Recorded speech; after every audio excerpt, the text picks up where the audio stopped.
Soldiers speak out. We can tell the truth of what we've seen. We are not liars. Soldiers speak out.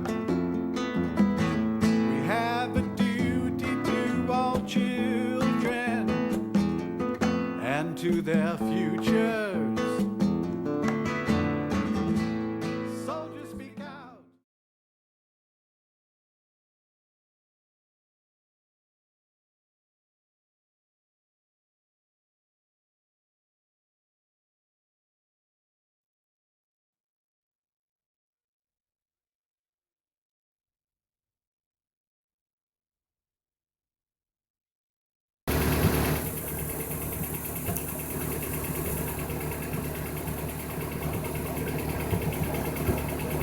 And on the way back, we gave 10 presentations, educational presentations with press conferences and with additional speakers from the local communities, so that when people decided they really wanted to do something about it, they had organizations they could connect with that were already working on it.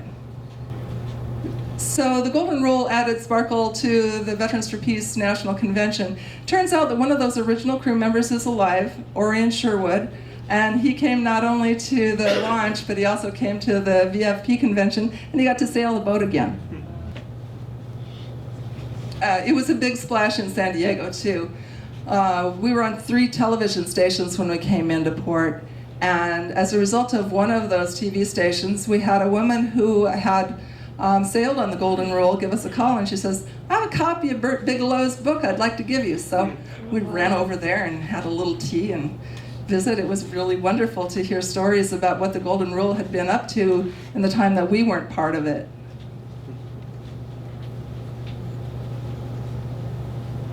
Let's show up. This is a long voyage this year. We left May 31st from Humboldt Bay, and we went up to Portland. We participated in Fleet Week, so we were out with our sails up in protest against the militarization of our city parties. And we had some very meaningful events there, all the way up and down the Columbia River, and went up to Port Townsend, where right across from Port Townsend is Indian Island Munitions Transfer Station, from which they load up big boats to go across the sea to use in war. And the people of Port Townsend don't like that. They're in danger. Not just from being sort of at ground zero for if we were ever attacked, but also the chemicals that they use in those weapons are a danger to them as well.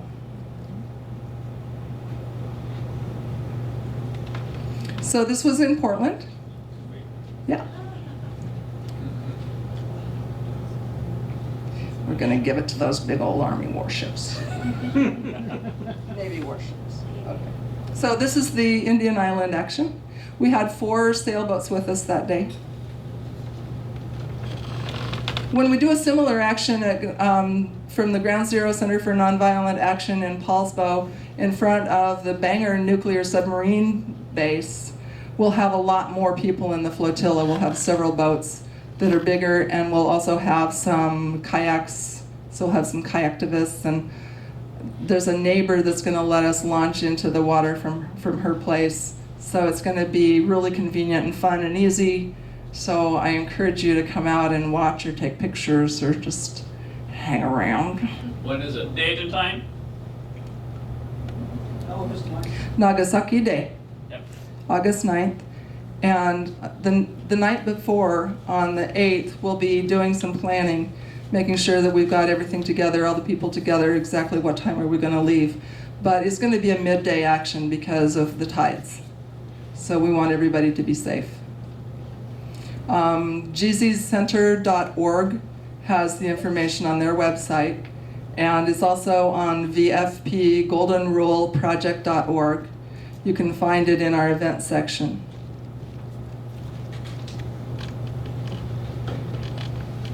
So, are any of you never been involved in anti-nuclear, anti-war, or environmental movement actions before? You're asking involved or not involved? Because you should say involved. Am I reaching beyond the choir? Probably not. Correct. This is the choir. But it's really important for us to be a more effective choir. And so at the end of the evening, I'd really like to spend some time with you talking about solutions and how we can bring an end to nuclear weapons, bring an end to nuclear power, and bring about a peaceful, sustainable society. But we do reach beyond the choir, because the wooden boat shows we're going to be in, 4 of them this year, the Fleet Week actions where we're flying the public, which will be August 2nd through 6th this year in downtown Seattle. Actions like that are, bringing the public's attention to why we should not be militarizing our society.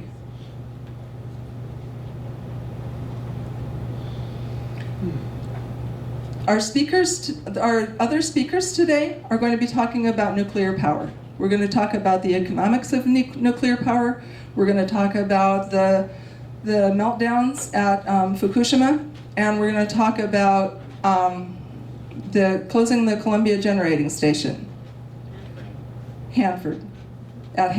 It's the only nuclear power plant in the Northwest, and Chuck Johnson's going to talk about that. But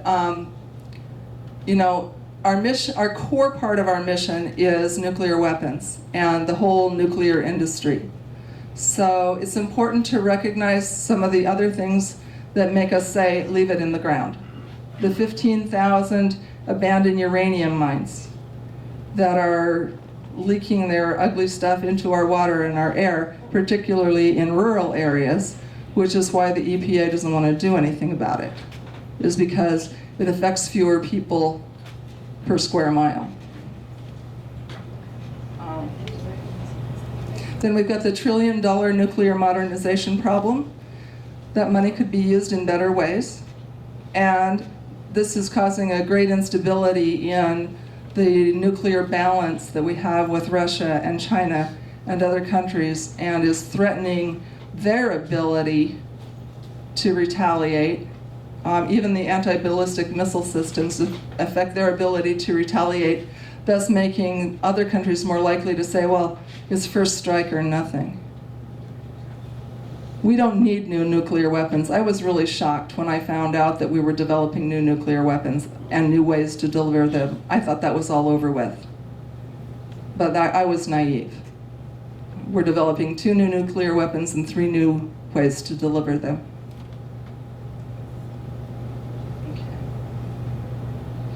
And of course we have the nuclear power question, which we'll be talking about a lot. And then nuclear waste comes from all stages. And we need to, therefore, leave it in the ground and clean up what's already out. So we're sailing again for a nuclear-free world. We encourage you to go online to vfpgoldenruleproject.org and donate via our Facebook, our PayPal button. We encourage you to donate today. In a while, Theodora, a fellow crew member, will pass around a basket. And, sailing is an expensive thing, but it's a way to reach a lot of people and a way for us to reach beyond the choir. It brings boat people, historians, the general public into a conversation that hasn't happened in decades. So we think that this is going to be an effective topic, effective tactic for us to be able to restart the anti-nuclear movement. And I hope that we can put the wind in the sails of that movement again. And you can see that there's a website and a Facebook page. We're updating the Facebook page almost every day, so it's a good place to go see pictures of what we're up to right now. And there's a website for following the Golden Rule. It's share.delorme.com/Golden Rule. We haven't even scratched the surface of the new conflict, like in Ukraine, that could produce nuclear war. Or what about if Pakistan and India decide to get into it over Kashmir? I thought you won't go there, Helen, but yeah, it's very true. I My father was a refugee from India into Pakistan. The joys of life on a boat. Well, actually, so what other challenges have you had on the boat as far as keeping it running? And Lots. On the way up the Columbia River, you know, Hood River is really famous for its winds, and that's why it's sort of the windsurfing capital of the world. Well, we got caught in a gust, and next thing you know, the captain had the tiller in his hand, so we broke a tiller. Michael's so good, well, the captain was really good. Whenever they were going away from the rocks, he'd put on the gas, and whenever they were going towards the rocks, he'd take off the gas, so he steered with the throttle, which was an amazing idea. And then they put down the anchor when they were at a safe depth and distance from the shore, and then Michael unlatched the stubby end of the tiller and put on what was left of the handle, and they made it to shore. So that was pretty amazing. yeah. We had a captain who was going to change the oil filter, and he closed the stopcock and got distracted, started doing something else, and we were 2 hours down the way in the middle of the, you know, coastal waterways, and the engine sputtered and died. So at that time we discovered that the device we were using for a satellite phone didn't work. And so we were out in the middle of nowhere with no way to contact anybody. And cell phones weren't working, middle of the night, and no power. So eventually he remembered that he had closed that stopcock. We opened it up, the engine started, and we were fine. So there's that kind of mechanical problem. Last year, when we started doing our sea trials, the mizzenmast was rocking back and forth. And we were able to tighten the turnbuckles enough on all but one of them to get it stable. But that one, we had to send somebody up, grab the cable, and shorten it. And then we were able to make an emergency repair. So there's a lot of things that can go on with a boat. And how long have you been out on this cruise? So last year I was on the whole year. This year I'm crew on and off because I'm also shore support and event coordinator. And we started out May 31st. We'll arrive back in port about October 15th. So it's a 4.5 month cruise. And one of the things you said last night, that part of it is education for the communities, people you meet. What kind of reaction do you get? Almost exclusively positive. We get people showing up at our events that are mostly people that have already been awake regarding social issues and political issues. But then, when we were passing out like flyers at the wooden boat show at Lake Union, everybody wanted one. So we must have passed out 2,000 flyers in 2 days because everybody was curious about the golden rule. Occasionally we get a negative reaction. I think it's from people that maybe their jobs are threatened by peace, or maybe they think that peace means not honoring the wars, and therefore maybe not honoring the mission, and therefore perhaps somebody in their family died in vain. Mm-hmm. So it's a point of view that we just sort of understand that it's there. There's lots of reasons for it. Occasionally people just get mad at the word peace. Oh well. Most of the time though, we get great reaction. People are not aware of the issues, the nuclear issues that are facing us today. And so they want to be educated. They want to know that somebody's out there working on these issues, helping things to turn around, changing the culture, that kind of thing. And as far as, I guess, the results of the mission, the response you got, what's been the most exciting part of the trip?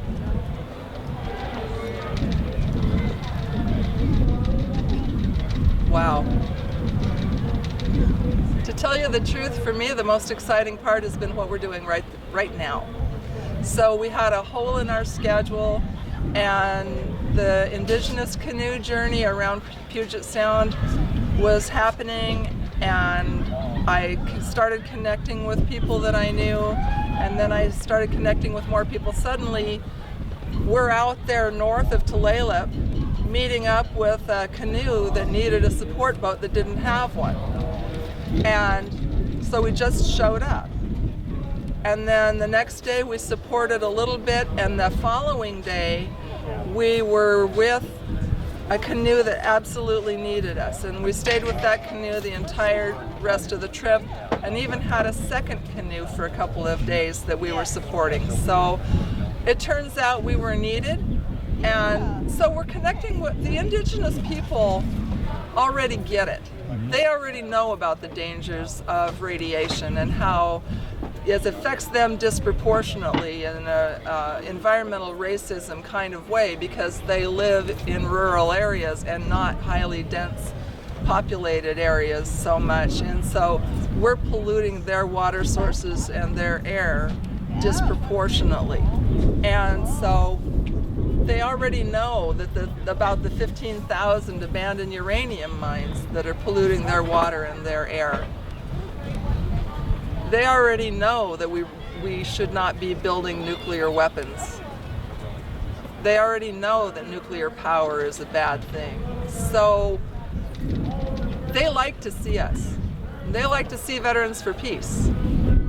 We fly our flag and everybody's cheering. So this has been wonderful. And to learn about the Indigenous cultures and hear their songs and see their beautiful canoes and be able to talk to the people about what are their issues and challenges and loves and what are they up to is amazing. There's a lot of environmentalists that we were encountering that are, have advanced degrees and are doing really serious work. It's been wonderful. And have you had a chance to interact with many Native American veterans? No. The woman who built the boat that we were primarily responsible for their support is a veteran. So she's a veteran, Indigenous woman, veteran in her 60s, who championed this boat project in her backyard, this canoe building project, and has brought on lots and lots of volunteers to work on it, and is totally amazing. There's a couple other ones that I encountered. They're just wonderful people, just like all the other veterans I've met, as far as, just a spectrum of wonderful people. Excellent.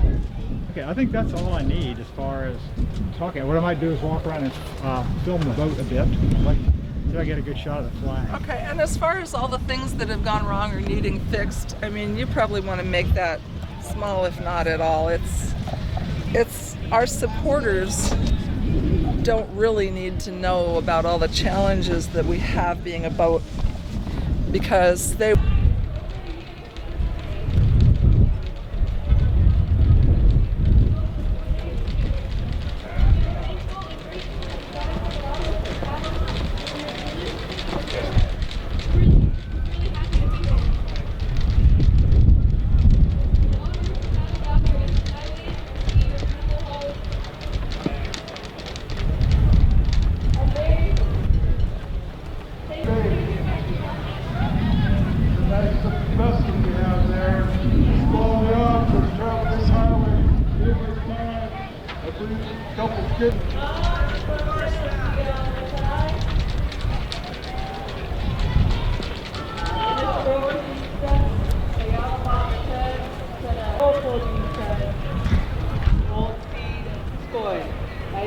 My mother's name is Terry Williams, and I'm speaking on her behalf.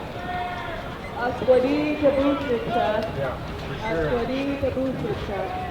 Asbu Lat Abi Tabuchita. The linkage we're talking about. You have a flashlight there? You can see Would you better. be willing to occasionally move the control lever for us? Yeah. We go in reverse.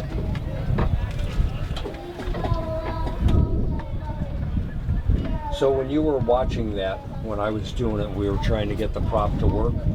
Was it moving?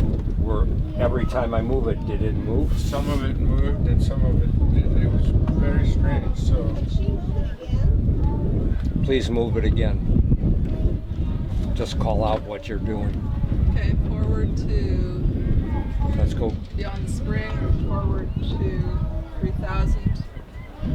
Let's go to the idle position, the reverse idle and the forward idle each time, because that should do everything that needs to be done down for the gearbox. Okay, going to forward idle.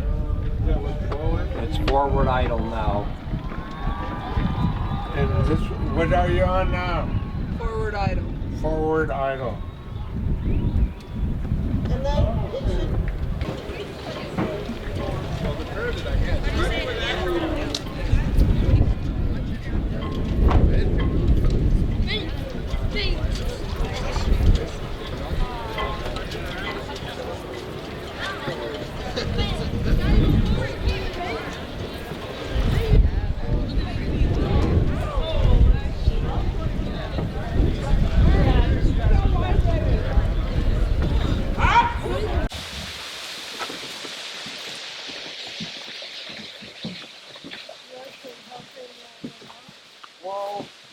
Where do these go, Max? Right down on You line them up there. Watch out for the slippery seaweed layer. Okay. It'll make you fall. Okay.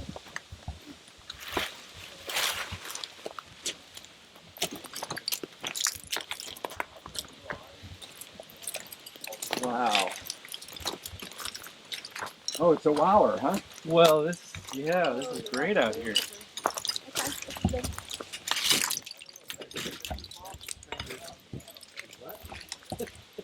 Make it so you don't fall down. Let's put it over. So there's my flag. Hi, I'm Jerry Condon, National Vice President of Veterans for Peace and Shore Support for the Golden Rule anti-nuclear sailboat. The historic sailboat that was sailed by Quaker peace activists in 1958 in an attempt to stop atmospheric nuclear testing in the Marshall Islands. This boat has been restored, 34-foot ketch sailboat has been restored by Veterans for Peace and is now once again sailing for a nuclear-free world and a peaceful, sustainable future.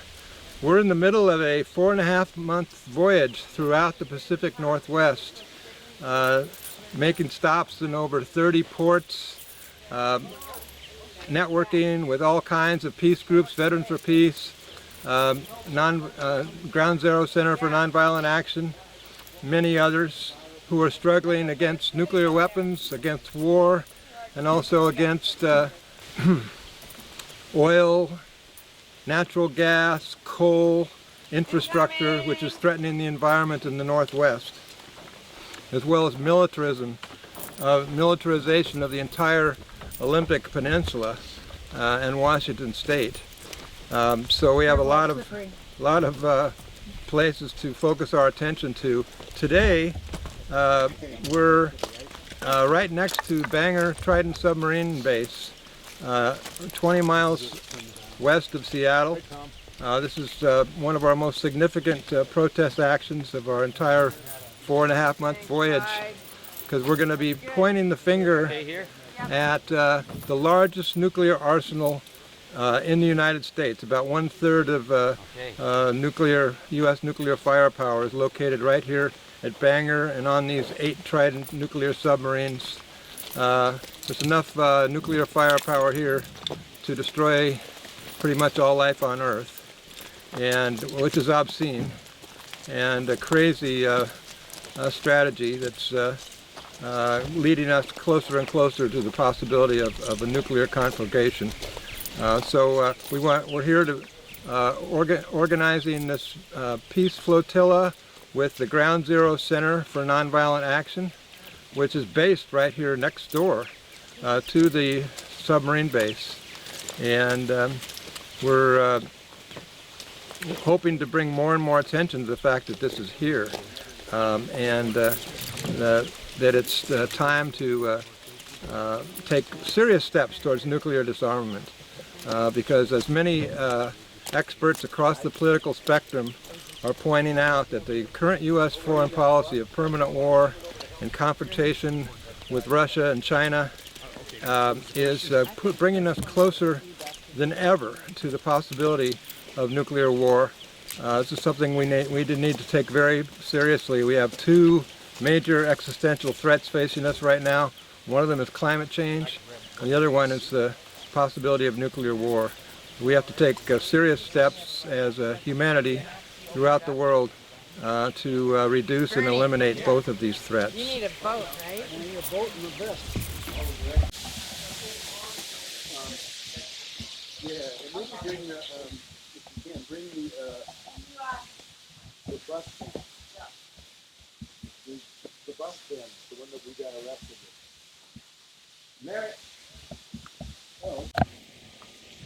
My name is Elizabeth Murray. I'm the member in residence at the Ground Zero Center for Nonviolent Action. Oh, okay. And we're Yeah, we having a have, very all the exciting kayaks day lined up today because we are going to confront the Trident nuclear submarines right in the Hood Canal. We have a peace flotilla that is going to traverse the area directly opposite where the 8 Trident nuclear submarines are housed at Naval Base Kitsap, Bangor.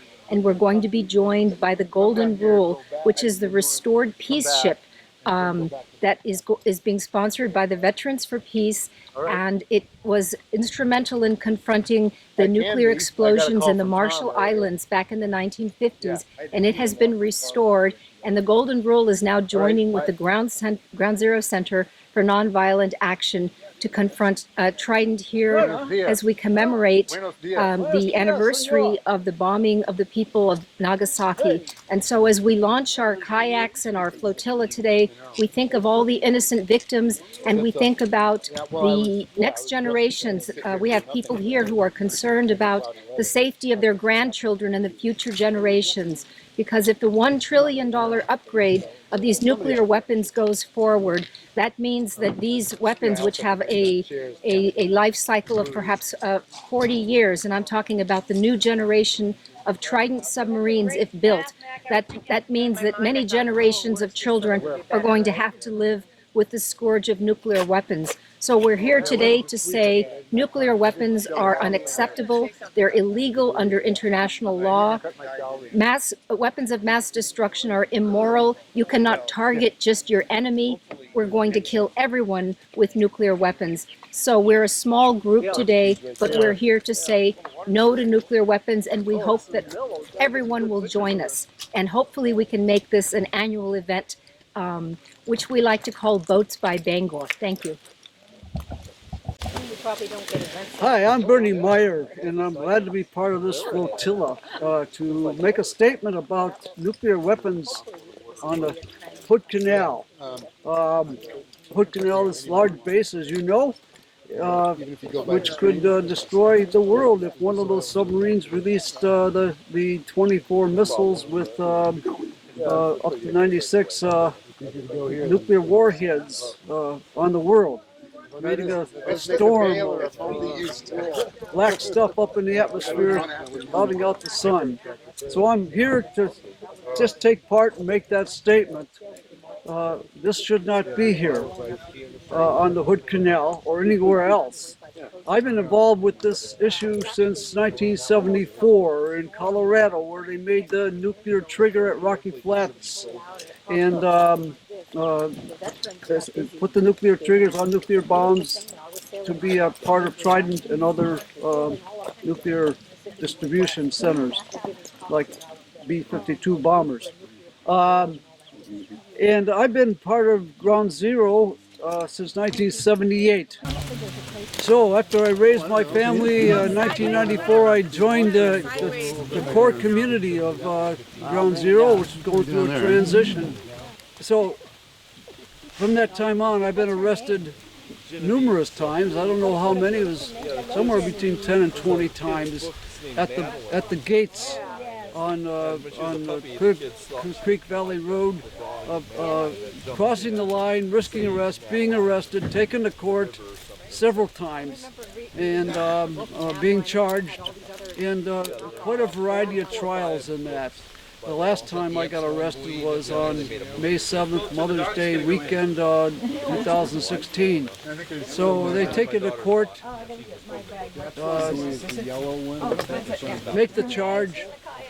Sometimes they allow you to say why you did it, but then they say it's not important why you did it. It's just important that you broke the law, and they sentence you to pay a fine or jail. I haven't been put in jail for this at Subbase Bangor. We were even found innocent once in 1999. P-58 who carried a model missile 46 feet long. We carried that model missile, blocked the road with it, and then we got arrested. And then with the jury trial, we were found innocent because the charge they had said acted without lawful authority. Well, the lawful authority was the signing of the charter with the UN and the United States, which led forth the treaty to National Non-Proliferation Treaty. And because of that treaty, the jury was able to find us innocent. And that treaty was, of course, followed up by the International Tribunal in 1996, which said that these countries need to abolish nuclear weapons and to work for the abolition of nuclear weapons. So that advisory opinion in 1996 is a pivotal thing, and the countries need to act on it, and we're not acting on it. The countries are not acting on the treaty, and that's why the Marshall Island people are taking the 9 nations to court on their unwillingness to actively work for the abolition of nuclear weapons. So the Marshall Islands are taken into 3 of those countries to the International Court, and the United States is being taken to the United States Court, and that's in the works now for the courts to decide about what the United States is doing. So our statement should support those efforts to abolish nuclear weapons. I got a question for people. If anybody does not know where we are going, I have a chart here. I'd like to talk to you about that, or if you want to review where we're going. So, especially new people. We had all these copies, and we only have one. There's a couple people that are interested in this. Oh, it's pretty hard to get lost here. Yeah. One way. Yeah, that one north is way south. Yeah. Here we are! According to the rules of the treaty. Woo-hoo!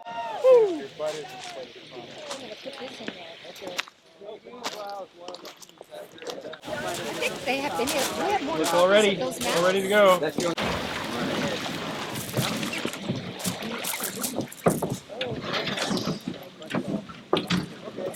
Shove.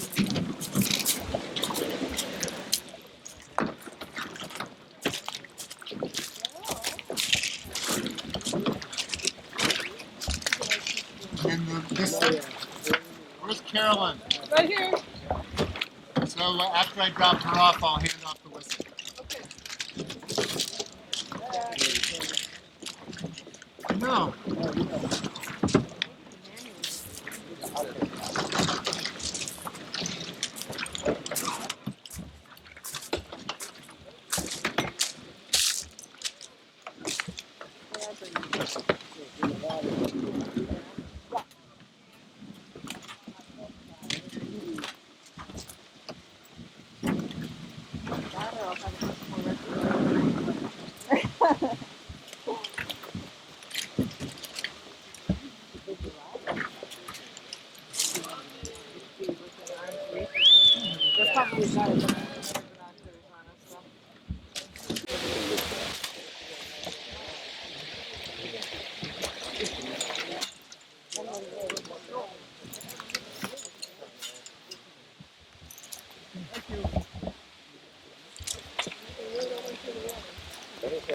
My backpack underneath that boat. I figure out how to get my water from up there.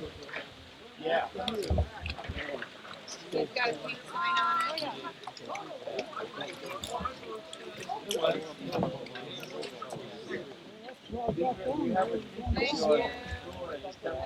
Okay. There's no hurry.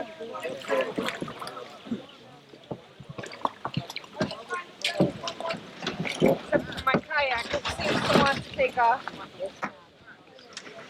Alright. Sorry. Oh, well, Yeah.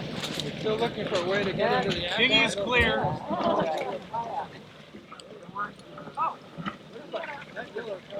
We're coming. Straight ahead. I don't know how to do it. Oh, yeah.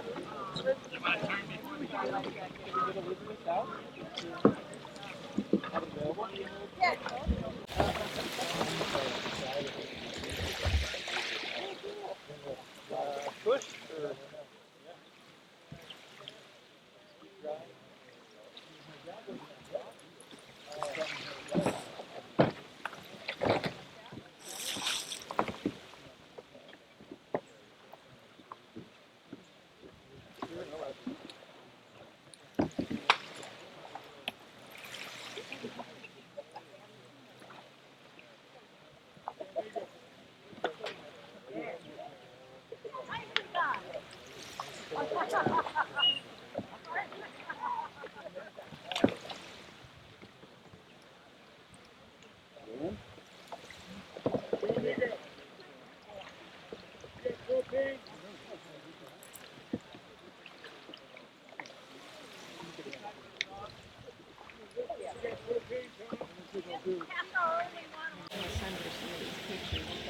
You know, maybe is he interested in crewing on the Golden Rule next summer because they hope to be on the East Coast. Maybe. She. Sorry. Can sailors be women? They weren't known. Is sailor gender neutral? Yeah. Sailoress, sailorette. That's That might be condescending. Remember, Bert Bigelow is my Sunday school teacher. I can dodge a punch from an angry person. I think I'll tell you. He said when people come back in, they can use the bathroom. I did not know that, but that's good. His house or Esther's? Well, The closer. Yeah. His mother lived here. Oh, they both lived.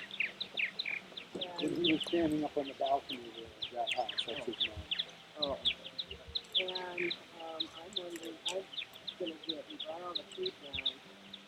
And I was wondering if maybe I could go back and get a table to hold that on it. You can throw all that junk off the table there.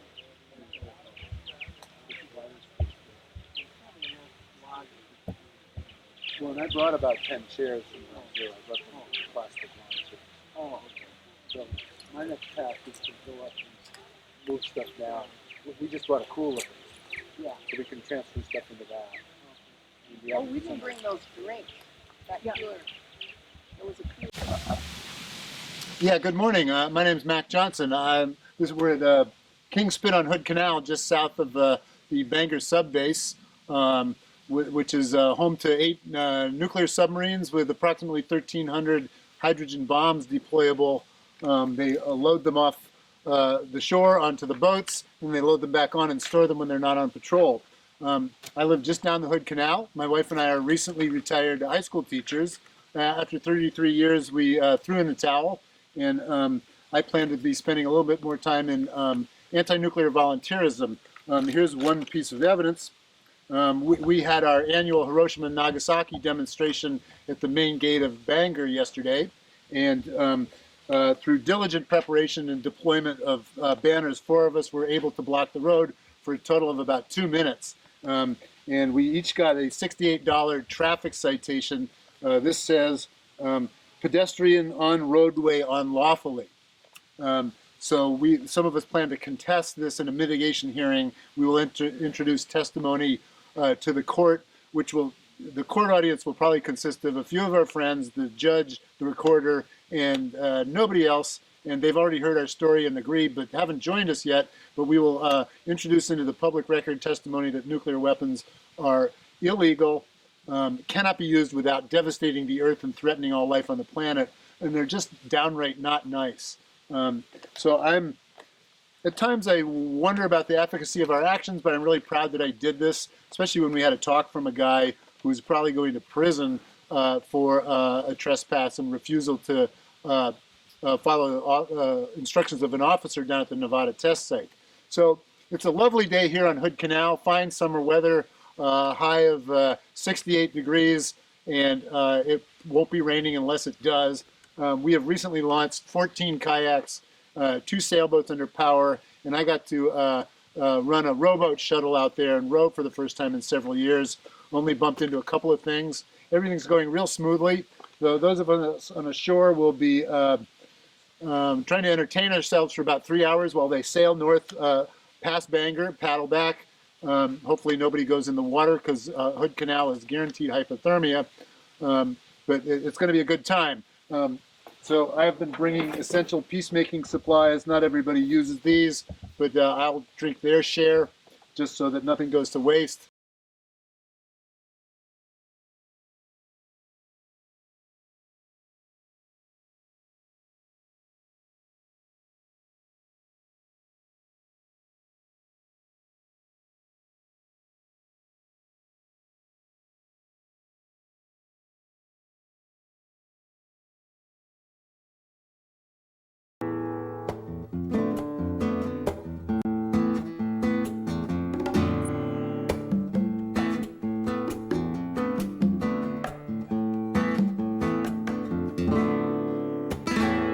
Soldiers speak out.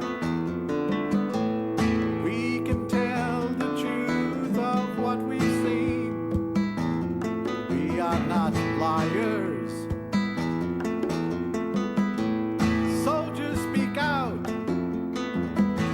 We have a duty to all children and to their futures.